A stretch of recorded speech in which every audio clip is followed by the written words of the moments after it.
Who is a saint I feel close to? I feel close to lots of saints, actually, at different times in my life.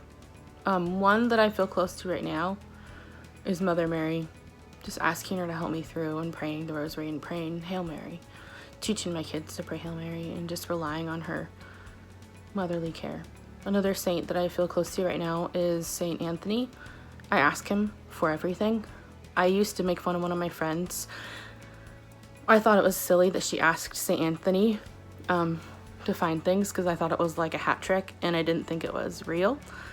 And I didn't think praying to saints was good because I thought you should only pray to God. But she helped me realize that praying to saints isn't worshiping saints, it's talking to them. So I tried it. Totally works. It's kind of spooky, but also really cool. So I use that a lot and I ask other people, and now it's come to a place where St. Anthony won't help me unless I say it out loud. I think because he wants other people to hear me say it and to also rely on him and ask him for things, of course, in the name of Jesus. So I'll be like looking for anything, and then I won't get it unless I say it out loud.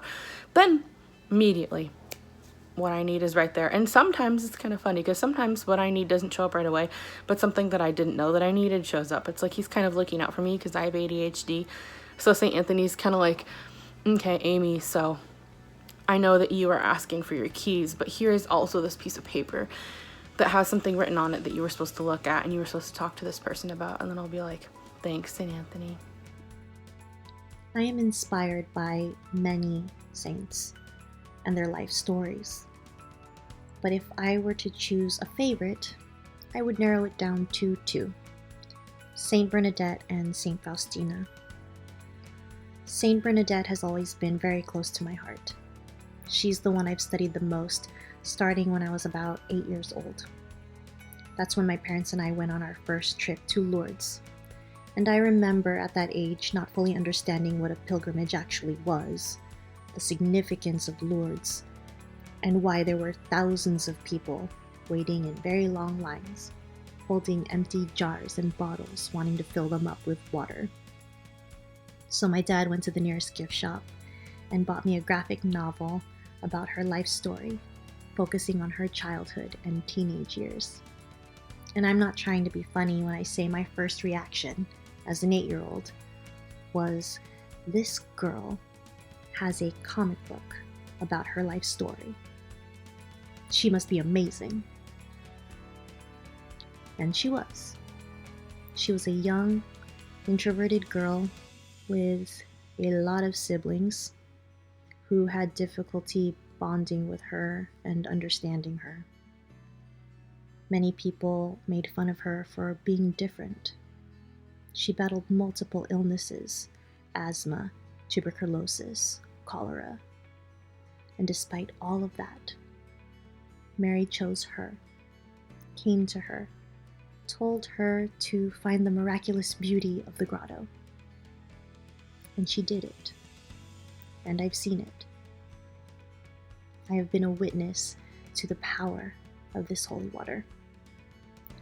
It was then I realized a saint is a human being who is not free from original sin, who did not live a perfect life, but was able to block any negative outside noise that could have kept them from their mission of living life for the Lord and continuing to do what they were called to do.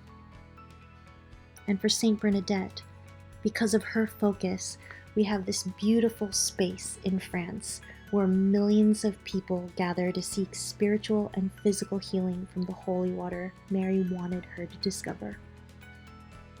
Her humility and devotion to God and the Blessed Mother continues to reaffirm my faith. Another saint that I feel pretty close to is Saint Kateri Tekakwitha, for a couple of reasons. One being her last miracle that she worked was on someone that is in this state. And I know his extended family, not him personally, but I know his extended family, some of the Finkbonners up in Lummi Island. I used to live in Ferndale, which is right next to Lummi Reservation. So I think it's remarkable that the very last miracle that she did, but to become a saint, was in this state, in Washington State, in a place where I've been, on the reservation. And my daughter actually chose her as a saint name. Kateri actually means Catherine. So my daughter's name is Catherine. So she chose Kateri Catherine, and Catherine Kateri, whatever way you put it. So it's like Catherine. Anyway, those are saints I feel close to right now. Saint Faustina, I've grown to love as an adult because of my love for praying the chaplet of the Divine Mercy. I was first introduced to the Divine Mercy in song. There are so many beautiful chants and melodies composed by artists, all of whom were inspired by Saint Faustina's love for Jesus.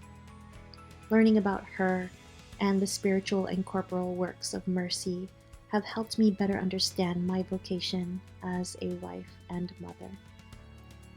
Her diary is so relatable. She shares her struggles and the importance of forgiveness, service, and prayer.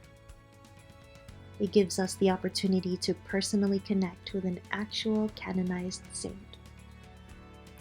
The Divine Mercy image of blood and water coming from his heart as rays is such a hopeful and loving work of art. And to think she said it wasn't nearly as beautiful as he truly is means his beauty is beyond our knowledge of beauty in this world. And to me, that is very exciting and makes me want to trust in him as she did. The Divine Mercy prayer is a simple and short prayer with the most powerful and impactful words. I am very thankful it led me to wanting to learn more about Saint Faustina. I've felt close to different saints over the years. I really liked Saint Teresa of Avila when I was younger, when I was a young adult, before I got married. And I really liked Saint Therese, Mother Mary, of course, Saint Francis. I lived with Capuchin Franciscans for a while, so I was pretty close to Saint Francis for a little bit, and Saint Clare, who also was friends with Saint Francis. Saint Anthony was a Franciscan as well.